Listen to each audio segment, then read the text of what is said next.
जैसा कि आप जानते हैं कि बागेश्वर में लगातार कोविड के केसेस बढ़ते जा रहे हैं और फिलहाल जो है आज के दिन हमारे 498 एक्टिव केसेस जनपद में चल रहे हैं और इसमें लगातार बढ़ोतरी होती जा रही है। जैसे परसों जो केसेस आए थे वो 136 केसेस आए थे और जो हमारा पॉजिटिविटी जो रेट है वो भी मार्च में जो 1% से भी कम था वो बढ़ के अब 13% के आसपास पहुंच गया है।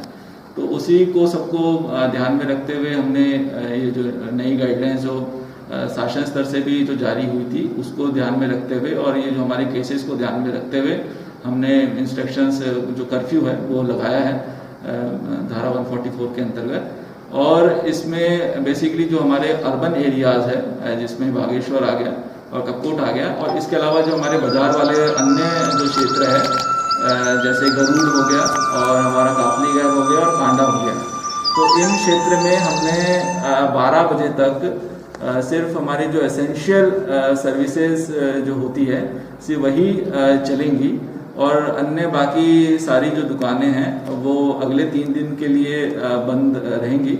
इसके बाद में इसका फिर से 3 दिन बाद फिर से इसका रिव्यू किया जाएगा। अगर हमारी स्थिति बेहतर होती है तो इसको थोड़ा रिलैक्स किया जाएगा और अगर स्थितियाँ सेम रहती है तो इस पर विचार किया जाएगा कि आगे हमें क्या करना है। जो है सारी जो दुकानें हैं जो पहले जो हमारे वो इंस्ट्रक्शंस जो हमने जारी किए थे उसी के अनुसार चलेंगी। शाम के 7 बजे तक जो है वो खुली रहेंगी। सेक्शन में बेसिकली जो हमारे खाने से रिलेटेड होती है, जो फूड से रिलेटेड जो दुकानें होती है जिसमें अनाज वगैरह मिलता है वो सारी इसमें इंक्लूडेड है। इसके अलावा हमारे जो मेडिकल सर्विसेज है वो इसके अंदर इंक्लूडेड है। पेट्रोल पंप्स वगैरह जो हैं, गैस सर्विसेज वगैरह है वो सब इसके अंदर इंक्लूडेड है। वो हमने स्पेसिफिकली जो है हमारे इंस्ट्रक्शंस में जो है वो मेंशन भी किया है कि किसको हमने एसेंशियल कंसीडर किया है और ये जिससे कोई किसी प्रकार की कोई दुविधा एनफोर्समेंट में ना हो। कंटेनमेंट जोन हमने अभी कटायत वाड़ा में बनाया था और एक और कंटेनमेंट जोन का भी प्रस्ताव आया है, वो अभी तक हमें मिला नहीं है। जैसे वो मिलेगा तो वो सेकंड कंटेनमेंट जोन भी हम उसको डिक्लेयर करके वहाँ पे भी जो हमारी टेस्टिंग वगैरह है वो वहाँ पे बढ़ाएंगे। फिलहाल जो है कटायत बाड़ा में हमने अभी कंटेनमेंट जोन बना रखा है और वहाँ पे इंश्योर किया जा रहा है कि सभी जितने भी लोग कंटेनमेंट जोन में हैं उनकी सभी की हम लोग टेस्टिंग करवा लें, क्योंकि वहाँ पे लगातार काफ़ी सारे केसेस रिसेंटली बढ़ रहे थे। तो उसी को ध्यान में रखते हुए हमने कंटेनमेंट जोन घोषित किया था। इसमें जनपद में टोटल जो जंबो सिलेंडर्स होते हैं वो टोटल हमारे पास 78 हैं और जो हमारे पास बी टाइप जो सिलेंडर्स होते हैं, जो छोटे सिलेंडर्स होते हैं, वो हमारे पास 92 है।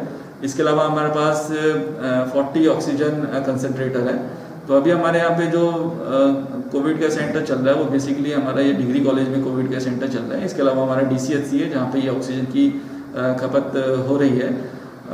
इसके अंदर अभी नंबर ऑफ केसेस को तो देखते हुए हमारे पास पर्याप्त ऑक्सीजन है, लेकिन फ्यूचर में अगर इसमें केसेस बढ़ते हैं तो हमारे यहाँ पे क्राइसिस की सिचुएशन ना हो, इसके लिए हम लोग लगातार इसमें प्रयास कर रहे हैं। हमारे द्वारा कुछ और ऑक्सीजन जो कंसनट्रेटर्स हैं वो परचेज किए जा रहे हैं। इसके अलावा हमारा एक ऑक्सीजन जनरेशन प्लांट का एक प्रपोजल जो है हमने काफ़ी पहले जो है वो शासन में भेज दिया था, वो अभी हमारा स्वीकृत हुआ नहीं है। लेकिन फिर भी हम लोग ये भी प्रयास कर रहे हैं कि अगर शासन स्तर से वो स्वीकृत में अगर डिले होता है तो हम लोग कुछ प्राइवेट फर्म से भी बात कर रहे हैं कि उनके माध्यम से उसको स्थापित किया जाए जिससे हमारे यहाँ पे ऑक्सीजन की किसी भी प्रकार की कोई कमी ना हो।